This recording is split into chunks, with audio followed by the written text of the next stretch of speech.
अस्सलामुअलैकुम, मैं डॉक्टर निदा वहीद और सोशियोलॉजी लेक्चर सीरीज़ में आज जो चैप्टर हम पढ़ने वाले हैं स्ट्रेस।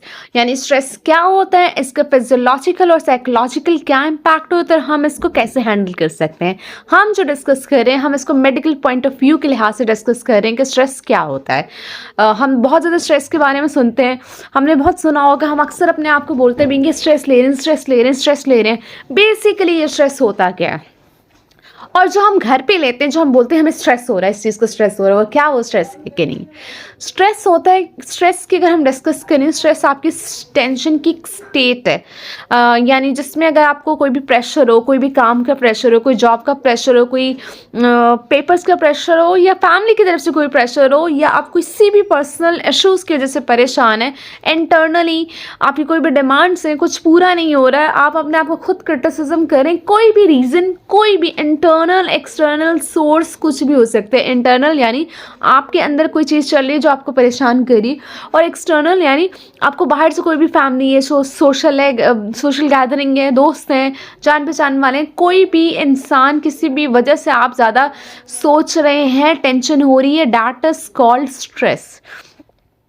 इसके जो है, इसके अगर हम स्ट्रेस के देखें, स्ट्रेस के हमें फिजिकल और साइकोलॉजिकल दोनों मसले मिलते हैं। ऐसा नहीं कि सिर्फ आपकी साइकोलॉजिकल हेल्थ मुतासर होती, नहीं, इससे आपकी फ़िज़िकल हेल्थ भी मुतासर होती है। कैसे होती है?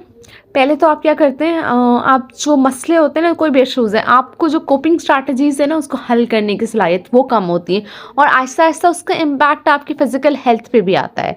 जब आपको स्ट्रेस डैमेज करना स्टार्ट कर दे तो इससे आपको डिस्ट्रेस होता है, और ये कितना, कोई भी इंसान कितना डिस्ट्रेस में जा सकता है, ये कितना जो है उसको स्ट्रेस नुकसान पहुंचा सकती है, ये हर बंदे यानी हर इंसान का अलग अलग होता है। हर इंसान का सोचने का तरीका डिफरेंट होता है, तो इसी तरह हर इंसान पे स्ट्रेस कितना अफेक्ट करेगा वो भी डिफरेंट होता है। स्ट्रेस अगर बहुत ही ज़्यादा हो जाए, इससे आपको आज़ादी तभी मिलती है जब आप मर जाते हैं। इमरान खान ने भी कहा है कि कब्र में सुकून है, यानी मरे बगैर हमारी ज़िंदगी में स्ट्रेस ख़त्म नहीं हो सकता। तो स्ट्रेस ख़त्म नहीं हो सकता तो फिर क्या किया जाए? स्ट्रेस को कोप अप करने के लिए हमें स्ट्रैटेजीज़ इस्तेमाल करनी है। मसले मसाइल तो कभी ज़िंदगी में ख़त्म नहीं होते। इंसान को लगता है कि अभी मसले ख़त्म हो जाएंगे, अब ज़िंदगी में सुकून है। वो स्टेज के बाद इंसान को लगता है नहीं, इससे ज़्यादा अचीव करना है।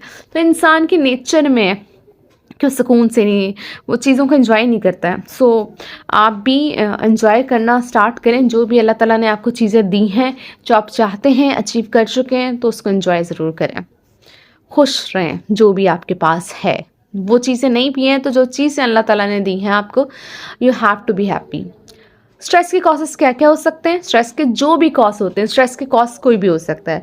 कोई इंसान हो सकता है, कोई काम हो सकता है, कोई सोशल एनवायरनमेंट हो सकता है, कोई सोशल गैदरिंग हो सकती है, लोग हो सकते हैं। तो जो भी स्ट्रेस का कॉज होता है उसको हम कहते हैं स्ट्रेसर्स। यानी स्ट्रेसर्स कौन कौन से? स्ट्रेसर्स वो वजूहात हैं, यानी वो वजूहात जो आपको स्ट्रेस कॉज कर रही हैं। कोई भी हो सकता है। आपको जॉब नहीं मिल रही, आपको जॉब मिली, जॉब का प्रेशर है, आप पे काम बहुत ज़्यादा है, काम नहीं है, काम बहुत कम है, आपको काम दिया नहीं जा रहा, आपकी सेहत है, बीमार रहते हैं, आप बहुत ज़्यादा रेस्ट करते हैं, या बहुत ज़्यादा फारिग रहते हैं, या बहुत ज़्यादा काम करते हैं, तो वो भी स्ट्रेस होगा। अगर आपकी ज़िंदगी कोई पर्पस नहीं है, आपको कोई प्रॉपर फ्रीडम नहीं मिल रहा, आपको फ्रस्ट्रेशन है, ये इनसिक्योरिटी है, कोई भी टेंशन है, आपको कोई डरा रहा है, कोई तंग कर रहा है, आप कोई भी चीज़ हासिल करने चाह रहे हैं वो हासिल नहीं कर पा रहे हैं, या जिन लोगों के साथ हैं वो अच्छे नहीं हैं, आपको डीमोरलाइज कर रहे हैं, तो वो सारी चीज़ें आपको स्ट्रेस कॉज करेंगी। और जो चीज़ें कर रही होती हैं हम उनको कहते हैं स्ट्रेसर। अगर आप अकेले हैं, गमगीन हैं, फैमिली में कोई इशू आ गया, आपकी खाने की आदत अच्छी नहीं है, कोई बीमारी होगी, कोई रिलेशनशिप, मोस्ट इम्पॉर्टेंटली आपके फैमिली रिलेशनशिप या पर्सनल रिलेशनशिप अच्छे नहीं चल रहे हैं, आपको लगता है कि आप अच्छे से बात नहीं कर सकते, या आप में अच्छे से जो चीज़ आप हासिल करना चाहते हैं, जो चीज़ें आपको अट्रैक्टिव लगती हैं वो आप में नहीं हैं, तो आपकी सेल्फ इस्टीम लो होगी, जो ऑटोमेटिकली आपको जो है आप हेल्पलेस महसूस करेंगे, आपको डर होगा, और ये चीज़ें आप में स्ट्रेस कॉज करेंगी। यानी हमारी ज़िंदगी में देखें तो स्ट्रेसर्स बहुत सारे हो सकते हैं। इसमें अगर आप स्लाइड में देखें तो इसमें तो मैथ है, मैथ भी हो सकता है, बुक्स भी हो सकती हैं, स्ट्रेसर्स कुछ भी हो सकते हैं। स्ट्रेसर्स तब तक स्ट्रेसर्स हैं जब तक आप उनको कोप अप नहीं करते। अगर आप कोप अप कर लेंगे तो स्ट्रेसर्स नहीं रहेंगे। हम बहुत ज़्यादा कहते हैं कि स्ट्रेस हो रहा है, स्ट्रेस हो रहा है, स्ट्रेस हो रहा है। अब स्ट्रेस होता है कि नहीं होता, हम इसके सिम्टम्स देख के अंदाज़ा लगा लेते हैं। अगर आप में सारे सिम्टम्स हैं तो यानी आप भी स्ट्रेस का शिकार हैं। और अगर आप स्ट्रेस का शिकार हैं तो आपको क्या करने की ज़रूरत है, कोपिंग स्ट्रैटेजीज अडॉप्ट करने की ज़रूरत है। और अगर आप स्ट्रेस का नहीं भी शिकार हैं तो अगर आप स्टार्टिंग में हैं, यानी आपको ऐसा लग रहा है कि आपको स्ट्रेस हो सकता है, तो भी आप कोपिंग स्ट्रैटेजीज सीखिए और उन पर अमल करिए। इसके जो सिम्टम्स होते हैं फिजिकल भी हो सकते हैं, मेंटल भी हो सकते हैं और बिहेवियरल सिम्टम्स भी हो सकते हैं, इमोशनली भी आप डिस्टर्ब हो सकते हैं। फिजिकल सिम्टम्स कौन कौन से होंगे? सबसे पहले आपकी नींद डिस्टर्ब होगी। आपकी जो नींद के पैटर्न होगा, या तो बहुत ज़्यादा सोएंगे या बहुत ज़्यादा नींद नहीं आएगी। आप सारे दिन बहुत थका थका महसूस होंगे। आपको डाइजेस्टिव चेंजेस महसूस होंगे, यानी आपको जो खाना है या तो हजम नहीं होगा या बहुत ज़्यादा ओवर ईट करेंगे। आपको हेडेक हो सकता है, पेन्स होंगे, इन्फेक्शंस बॉडी में हो सकते हैं, इंडाइजेशन कॉमन हो सकती है, डिजीनेस हो सकता है, बेहोशी होना, बेहोश फेंटनेस हो सकती है, एक्स्ट्रा आपको स्वेटिंग स्टार्ट हो सकती है, आपके हाथ और पाँव कँपकँपाना महसूस कर सकते हैं, आपको ब्रेथलेसनेस हो सकते हैं, पैल्पिटेशन हो सकते हैं, हैवी ब्रीथिंग हो सकती है, आपका हार्ट बीट जो है वो आपकी बहुत ज़्यादा भी हो सकती है और कम भी हो सकती है। ये आपके फिजिकल सिम्टम्स थे। मेंटल सिम्टम्स की बात करें तो आपको जो कंसंट्रेशन है अपने काम पे, अपनी जॉब पे, अपनी पढ़ाई पे, वो कम हो जाएगा। आप जो है अच्छे से कंसंट्रेट नहीं कर पाएंगे। आपकी जो मेमोरी है, यानी आपकी जो याददाश्त है, वो आप बहुत सारी चीज़ें भूल जाएंगे। आपको कोई भी फैसला लेने में बहुत ज़्यादा मुश्किल महसूस होगी। आप बहुत ज़्यादा कंफ्यूज्ड रहेंगे, आप बहुत ज़्यादा डिसओरिएंटेड रहेंगे। पैनिक अटैक भी आ सकते हैं आपको इसकी बेसिस पे, यानी एकदम से रिलैक्स बैठे हैं, एकदम से आपको टेंशन होना स्टार्ट हो जाए। बिहेवियर सिम्टम्स क्या हो सकते हैं? और सबसे पहले एपेटाइट, यानी बहुत ज़्यादा खाएंगे या बहुत कम खाएंगे। ईटिंग डिसऑर्डर भी हो सकते हैं, एनोरेक्सिया नर्वोसा हो सकता है, बुलिमिया नर्वोसा हो सकता है। ये 2 ईटिंग डिसऑर्डर्स होते हैं। एक में आप कुछ नहीं खाते हैं, एक में आप बहुत ज़्यादा ओवर ईटिंग या बिंज ईटिंग कर रहे होते हैं। आप कोई भी अल्कोहल है, कोई भी ड्रग है, कोई भी इस तरह की चीज़ें, छालियाँ, आप उसका यूज़ कर सकते हैं। स्मोकिंग हो सकती है। डाइजेस्टिव सिस्टम की बात करें तो डाइजेस्टिव सिस्टम में आपको कोई भी ईटिंग डिसऑर्डर हो सकते हैं, कोई भी स्टमक डिसऑर्डर हो सकते हैं, अल्सर हो सकते हैं, कोलोन के इशूज़ हो सकते हैं, कोई भी इस तरह के केमिकल चेंजेस, या it can be led to the development of tumours. Psycho neuro endocrine pathways देखें तो आपके जो डिफरेंट हार्मोन्स हैं वो डिस्टर्ब हो सकते हैं, आपके इम्यून सिस्टम डिस्टर्ब हो सकता है, आपकी इम्यूनिटी कमज़ोर हो सकती है, आपके जो कॉर्टिसोल लेवल है, ACTH एडिनोकॉर्टिकोट्रोपिक हार्मोन वो डिस्टर्ब हो सकता है, थायराइड मैल फंक्शन हो सकता है, हाइपो या हाइपर थायराइड हो सकता है, वेट गेन, वेट लॉस हो सकता है। It can cause diabetes. आपके इम्यून सिस्टम डिस्टर्ब होने की वजह से your immunity will be compromised and it can lead to the cancer. It can be, हमेशा नहीं, कभी हो सकता है अगर आप इसको रिजॉल्व नहीं करेंगे। ब्रेन चेंजेस की बात करें तो ब्रेन चेंजेस में हम देखें तो आपके केमिकल एंड स्ट्रक्चरल लेवल पे भी चेंज हो सकते हैं। Cerebral haemorrhage, aneurysm, stroke, death तक की जा सकता है। आपको डिप्रेशन हो सकता है, कॉग्निटिव इम्पेयरमेंट हो सकती है, डिमेंशिया हो सकता है, या ट्यूमर की तरफ भी डेवलपमेंट हो सकती है। इसके अलावा आपके जो इमोशंस एंड फेयर्स जो आपकी जो सिस्टम कंट्रोल कर रहा है, या हिप्पोकैम्पस है जो आपकी मेमोरी कंट्रोल कर रहा है, उस पर इम्पैक्ट हो सकता है। आपके जो ब्रेन सेल्स हैं उनको डिस्ट्रॉय कर रहे होते हैं। आपका स्ट्रेस आपकी बॉडी वेट पे बहुत ज़्यादा इम्पैक्ट डालता है। आपके ब्रेन डैमेज भी, अगर आपको प्रोलॉन्ग्ड स्ट्रेस रहे तो आपके ब्रेन सेल्स डैमेज भी होना स्टार्ट हो जाते हैं। स्ट्रेस रिलेटेड इलनेस की बात करें तो हमारे पास cardiovascular diseases, immune system diseases, asthma, diabetes, digestive disorders, ulcers, skin disorders, headache, migraine, premenstrual syndrome और डिप्रेशन भी मिल सकता है।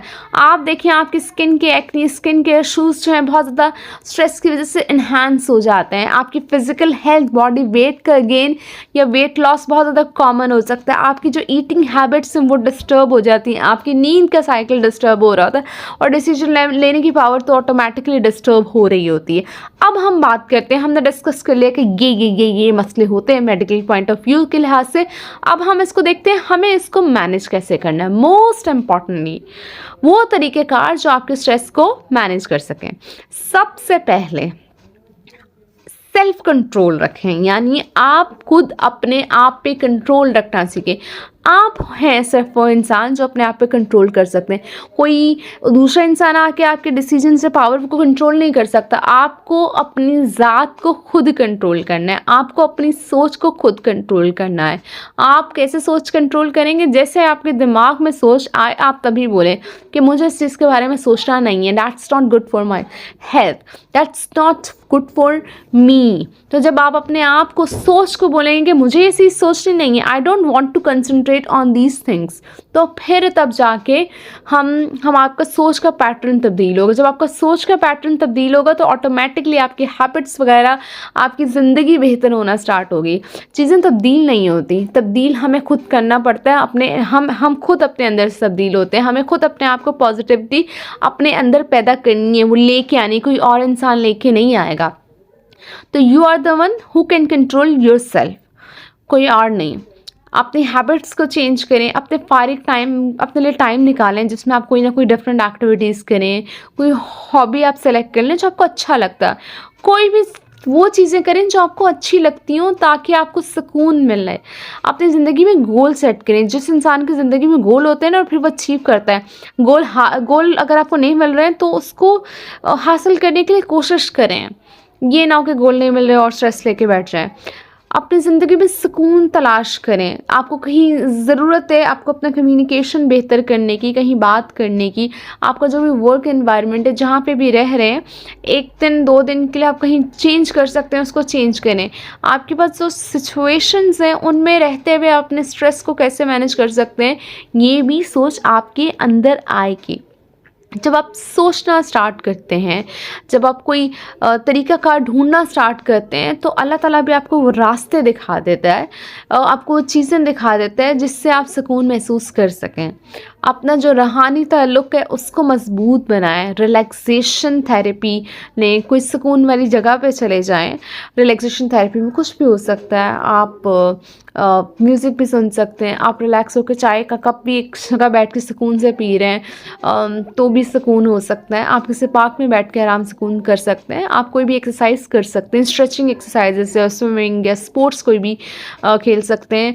अपना योगा कर सकते हैं, डांस कर सकते हैं, कोई भी एक्टिविटी जिसमें आप सुकून महसूस करें वो आप कर सकते हैं। कोई अगर आपकी कोई एक्टिविटीज़ हैं, कोई हॉबी है, पेंटिंग हो गया, म्यूज़िक सुनना या सिंगिंग हो गया या डांसिंग हो गई, कोई भी डेकोरेटिव आर्ट्स हो गया, कोई भी आपकी कोई भी चीज़ जिससे आप सुकून महसूस कर सकें उसको करें। हमारे पास वैसे अगर स्ट्रेस मैनेजमेंट के लिए हमारे पास डिफरेंट थेरेपीज़ होती हैं। थेरेप्यूटिक मसाज है, बायोफीडबैक है, कुछ डीप ब्रीथिंग एक्सरसाइजेज है, लाफ्टर ह्यूमर, मोस्ट इम्पॉर्टेंटली कोई इस तरह के शोज़ देखें जिसमें आप हंसें, सुकून दिल खोल के हंसें। डिफरेंट आपके पास शोज़ मिलते हैं जहाँ आप हंस सकते हैं। रेस्ट करें, रिलैक्स करें, आज काम ना करें, रोज़ ना, ऐसा ना हो, लेकिन 1 दिन 1 घंटा आप सारे दिन में अपने लिए 10-15 मिनट निकालें जहाँ अपने आप से खुद बात करें, जहाँ आप सुकून महसूस करें, जहाँ आपको अपने आप से बात करने की ज़रूरत हो कि आप कोई भी चीज़ के पीछे भाग रहे हैं, कोई चीज़ की स्ट्रेस ले रहे हैं तो क्यों ले रहे हैं, क्या ये चीज़ वाकई इतना इम्पॉर्टेंट रखती है। तो सेल्फ टॉक स्टार्ट करें, अपने आप से अच्छी बातें स्टार्ट करें। ज़िंदगी में पॉजिटिविटी आप ही अपने अंदर ला सकते हैं, कोई दूसरा इंसान नहीं ला सकता। तो you are the one who is responsible to your own happiness और own negativeness. Altered domain stress management में आप मेडिटेशन कर सकते हैं, सेल्फ हिप्नोसिस कर सकते हैं, पॉजिटिव अफर्मेशन यानी अच्छे से अच्छे टॉक स्टार्ट करें, पॉजिटिव अपने आप से बात स्टार्ट करें, विजुअलाइजेशन, अच्छी चीज़ें इमेजिन करें, जो करना चाहते हैं इमेजिनेशन में करें और उससे बहुत ही अच्छा आपको महसूस होता है। रूहानी ताल्लुक़ कायम करें, अपने एटीट्यूड को चेंज करें, सोचने का तरीका as I already told you, अपना कम्युनिकेशन बेहतर बनाएं, चीज़ों को देखने का तरीका चेंज करें, सोशल गैदरिंग भी चेंज करके देख सकते हैं, अपने सोशल सपोर्ट तलाश करें। इंसान एक सोशल एनिमल, इंसान को अल्लाह ताला ने बनाया। इंसान जो है अकेला रहने के लिए नहीं है, उसको लोगों की ज़रूरत होती है।